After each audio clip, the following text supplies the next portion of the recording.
Oke, saya lanjutkan lagi aja kalau nanti Dr. Sofyan bisa kita hubungin, kita ajukan pertanyaan ke Dr. Sofyan.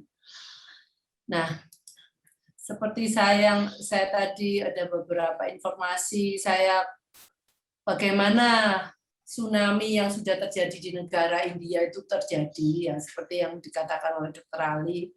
Ini ringkasannya, mereka itu protokol kesehatannya sudah longgar, diabaikan karena merasa sudah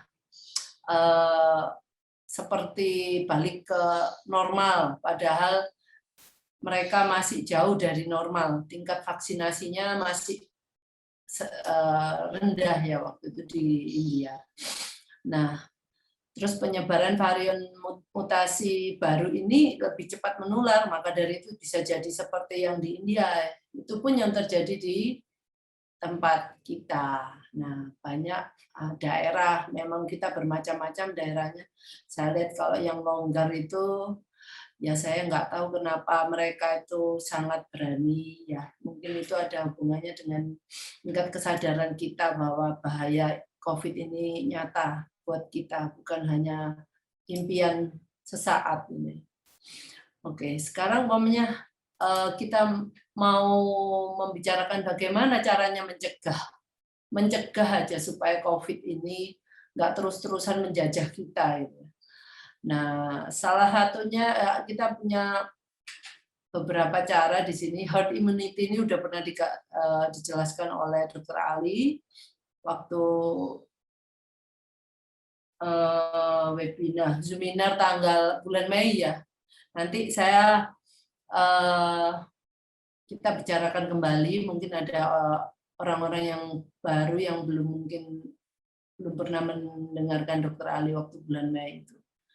Ada kontrol lingkungan, kontrol patogen, dan meningkatkan dan menjaga kekebalan tubuh. Oke.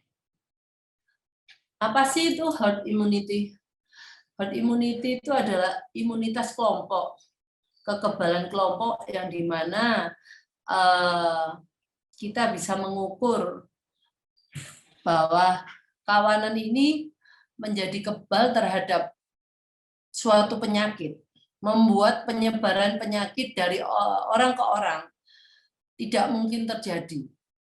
Herd immunity ini terjadi kalau ada bahwa di sisi itu penyakit itu sudah tidak bisa penyebarannya dari orang dan ke orang itu nggak terjadi atau sangat sedikit persentasenya. Nah, artinya seluruh komunitas itu menjadi terlindungi, bukan hanya mereka yang kebal. Justru mereka yang kebal ini nanti akhirnya melindungi mereka yang nggak kebal, yang nggak mungkin divaksin, atau ya mungkin yang mereka dalam keadaan memang tidak sehat, atau anak-anak kecil gitu ya. Nah, herd immunity itu kita harus berdasarkan persentase populasi yang harus kebal terhadap penyakit ini. Apabila komunitas yang kebal terhadap penyakit ini lebih besar dari ambang yang sudah ditentukan, maka penyebaran penyakit ini akan menurun. Nah, ini pencegahannya seperti itu. Nah, kalau yang kita tahu yang dulu-dulu itu kita butuh sepertinya persentase untuk populasi yang harus kebal tergantung penyakitnya. Semakin penyakit itu mudah menular, semakin besar populasi yang kebal terhadap penyakit itu untuk menghentikan penyebarannya. Nah, jadi kalau umpamanya saat ini kita mencapai herd immunity ini dengan cara infeksi dan vaksin.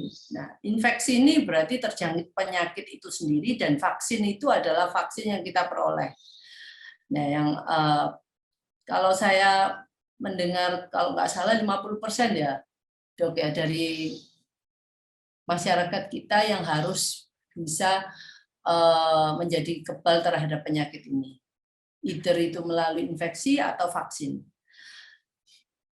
Oke, jadi untuk sekarang ini jumlah penduduk Indonesia ini kan segini, 271.349.889 jiwa. Nah, kita sekarang ini data yang saya peroleh untuk yang udah divaksin itu sekitar 29 juta sekian ini, dan saya hitung kira-kira 10%. Dosis kedua yang sudah menerima dosis kedua vaksin itu masih 13 juta sekian, 4,96% per 30 Juni. Nah, ini saya lihat kalau dari 50% yang harus kita capai untuk mencapai kekebalan kelompok ini kan masih sangat jauh ya. Maka dari itu sekarang ini mungkin pemerintah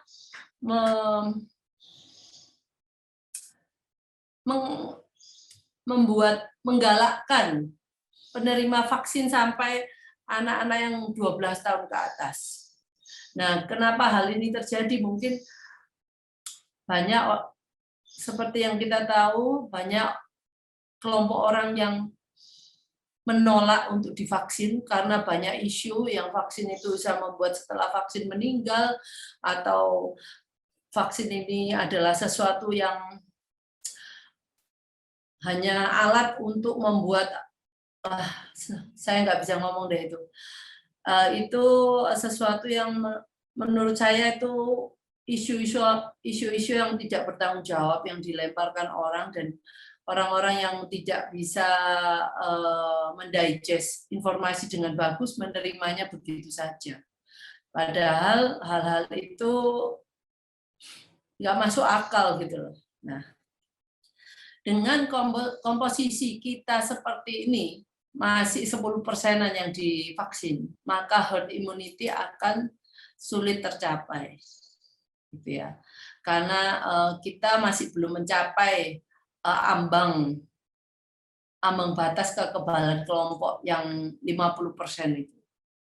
Kalau pada penyakit-penyakit yang lain ya, saya lupa itu, ada yang sampai 94% yang harus kebal baru penyakit itu bisa memutus rantai penularan penyakit tersebut.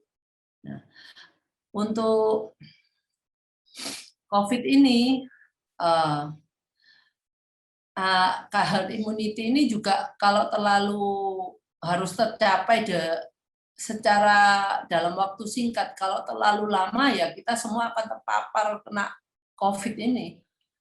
Nah, tapi ya saya nggak tahu ini bagaimana kita merealisasikan untuk bisa mencapai 50%. Yang kita tahu, ini yang dari kemarin, ini data kemarin, itu aja datanya memang simpang siur ya. Untuk vaksinasi ke-1 dan vaksinasi kedua, data yang saya dapatkan melalui itu Koran Merdeka ini, sebelumnya ini, yang 29 juta, yang ini 16 juta, saya nggak tahu kenapa demikian berbeda, padahal ini update-nya 2 Juni sama 30 Juni. Demikian berbeda, dan saya hanya bisa mengambil ini dari website yang kayak mereka dari pemerintah ini sebenarnya. Jadi untuk herd immunity mungkin saat ini bukan dari kita ya yang bisa melakukan ya. Itu dari pemerintah yang bisa melakukan untuk vaksinasinya, selain dari yang orang-orang yang sudah terkena COVID itu sendiri. Terus yang satunya lagi kontrol lingkungan. Cara mencegahnya selain herd immunity, bagaimana kita kontrol lingkungannya? Kontrol lingkungan kita bisa mencuci tangan. Nah, mencuci tangan ya seperti kita tahu nggak salah-salah. Cuci tangan itu ada caranya, dan ada kira-kira selama 20 detik itu baru bisa membuat tangan kita benar-benar free, bukan cuma beberapa detik udah selesai ya.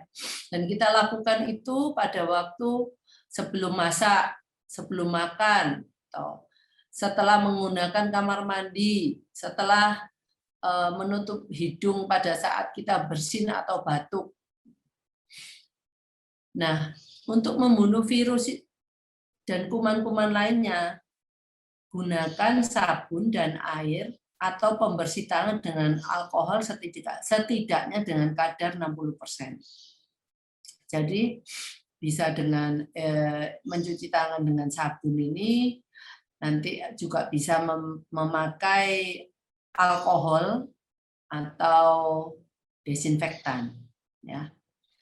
Nah, yang kedua adalah memakai masker. Kalau dulu maskernya cuma satu ya, tetapi masker ini sekarang diharapkan double. Dan juga nanti kita membahas isu apakah kita harus memakai masker yang seperti apa yang bisa melindungi diri kita dan tidak memberikan kerugian kepada diri kita. Karena masker yang tidak baik itu juga membuat kita tidak kekurangan menjadi kita kekurangan oksigen. Nanti kita mungkin bahas di belakang. Nah, kita biasanya memakai masker itu kan ada kalau kita di luar rumah.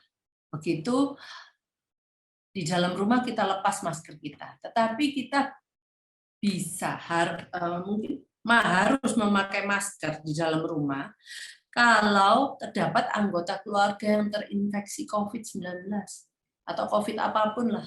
Jadi anggota keluarga, kalau ada di dalam rumah ada anggota keluarga yang terinfeksi, maka kita juga harus memakai masker. Ya. Terus atau anggota keluarga yang masih berpotensi, ya kelihatannya dia sakit-sakit gitu ya. Nah kita masih belum tahu ini. Daripada kita terkena semua, ya kita harus pakai pakai masker ya. Nah, atau mungkin dari sisi pekerjaannya, anggota keluarga kita ini mempunyai potensi terkena COVID. Nah, itu juga kita di rumah harus pakai masker.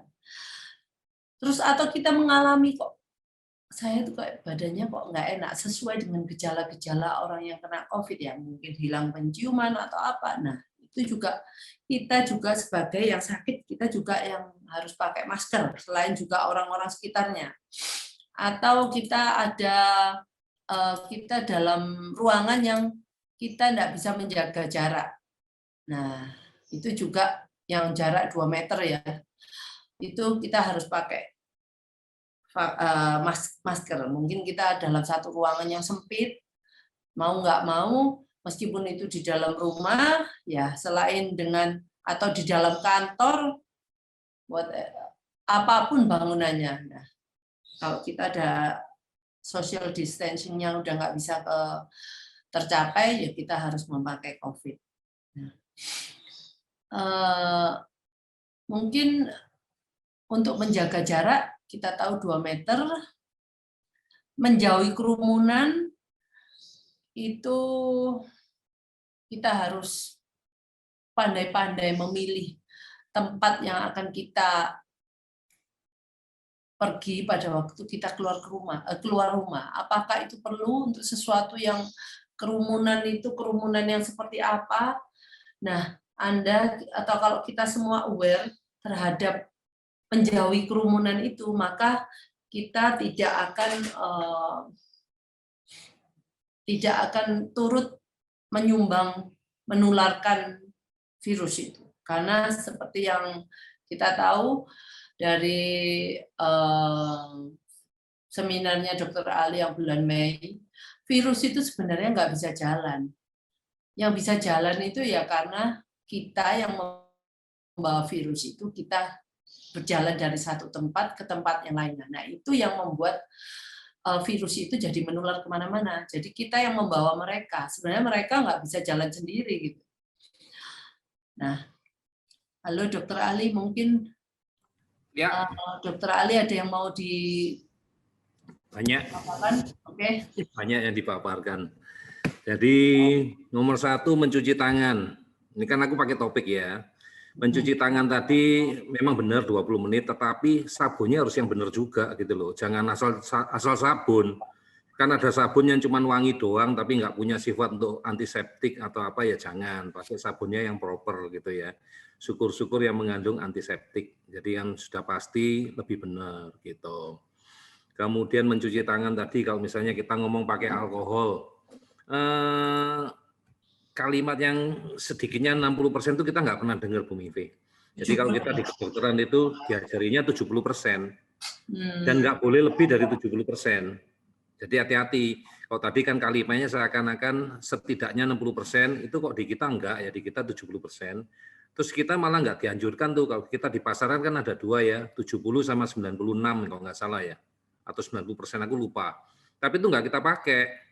Karena justru yang di atas 70% itu akan membuat bakteri, jadi bukan virus ya, kita namanya bakteri ya, itu melindungi diri, malah nggak bisa mati gitu loh. Jadi kita pakainya yang 70%. Itu yang ilmu di kedokteran iya, ya. iya. Oke, Jadi Dok. bukan ilmu virus, masih ilmu kedokteran yang zaman dulu lah, belum diupdate ya. Kemudian mencuci tangan 20 detik, iya. Itu cara cuci tangannya juga, nggak asal 20 detik, tapi punggung-punggung tangan ikut dicuci. Jadi nanti mungkin kapan Bu Mingve bisa share caranya mencuci tangan. Jadi punggung tangan ikut dicuci, jadi nggak cuma cuci tangan depan doang, enggak ya. Sampai kalau di kita dulu ya, waktu di koas ya, kalau kita mau ke ruang bedah atau apa, itu sampai siku harus dicuci. Dan kita nyucinya pakai sikat lagi ya, disikat ya, pakai itu baru kita pakai sarung tangan. Itu untuk steril ya, tapi di kita enggak lah. Kita sampai punggung tangan dicuci, iya. Kuku selalu bersih ya, enggak sampai hitam. Oke, itu kasus cuci tangan. Terus memakai masker double. Ini anjuran yang pemerintah sekarang ya, maskernya 2 ya. Satu masker bedah, ya, satunya lagi masker biasa. Ya. Sehingga tinggal cara pakainya di mana. Sebetulnya sih sama aja ya. Kalau menurut saya sama aja, di muka atau di belakang sama aja ya. Kalau yang kita sih di klinik ya, kalau kita dulu di klinik sebelum kita punya yang bagus, nanti tak tunjukkan ya yang bagus yang kayak apa ya. Jadi kita enggak pakai masker lagi, kita pakai penjernih udara. Nah, tapi ngomong masker dulu ya. Jadi kalau kita di klinik pakai maskernya itu masker kain yang di dalam, masker bedahnya yang di luar. Jadi yang nanti kita habis pakai, yang kita buang yang di depan, yang masker bedahnya yang kita buang. Nah, kalau masker, jadi kan kalau lebih rapat, kan masker bedah itu katanya pori-porinya lebih rapat. Nah, itu jangan sampai diterobos dulu gitu loh. Kalau dia bisa diterobos, misalnya masker kain, diterobos kan berarti kumannya udah nempel gitu loh, nempel di masker kainnya. Nah, ini yang kita hindari ya. Kemudian tadi ada kalimat bagus lagi yang Bu Mive sampaikan. Masker kalau di rumah, masker itu ternyata ada usianya ya Bapak Ibu ya, ada batas waktunya ya. Nah, misalnya masker bedah itu kalau kita pakai di tempat kita, itu harus sering ganti. Apalagi kalau kita suka ngomong kan ketutup masker, selain bau, ya kan pasti bau lah, walaupun mulutnya bersih tetap bau ya. Itu harus sering ganti, ya sering ganti itu berapa jam, enggak ada ketentuan, tapi biasanya kita ngomong kalau di tempat kita ya, selama kita praktek, habis praktek ya dibuang. Nah, kalau belum praktek kan masih pakai masker, ya. Kalau maskernya double tadi kan kita masih pakai masker satu lagi. Nah, masker itu sampai rumah harus langsung dicuci.